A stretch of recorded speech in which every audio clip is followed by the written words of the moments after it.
Hello, saga-loving bookworms. I'm Shelley Green, and thank you for listening to my review. Please be sure to check your triggers. I am a child of the 80s that's been traumatized by Utreyu and the Swamp of Sadness and learned early that shit happens.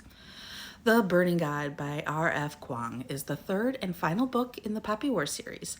I really enjoyed RF Kuang's books, and Poppy War and the Dragon Republic were very good stories.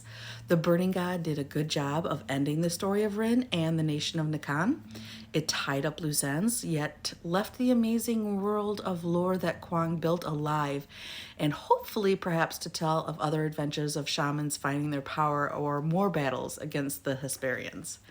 Of the three books in the Poppy War series, The Burning God was my least favorite.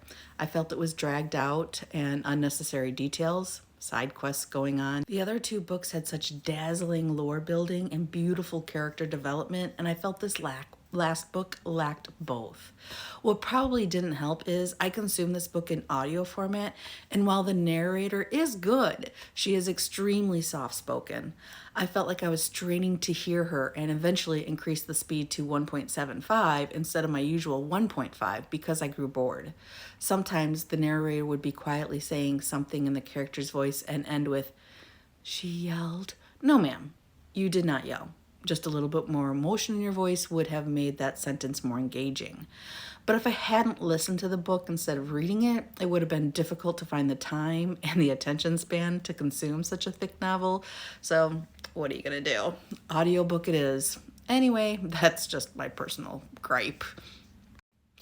Overall, the Poppy Wars series is great. I would recommend it to anyone who enjoys saga and action, but I would caution it ends on a flat note, lackluster. I don't know. I'd love to hear your thoughts on it though and help me think of it in a different light.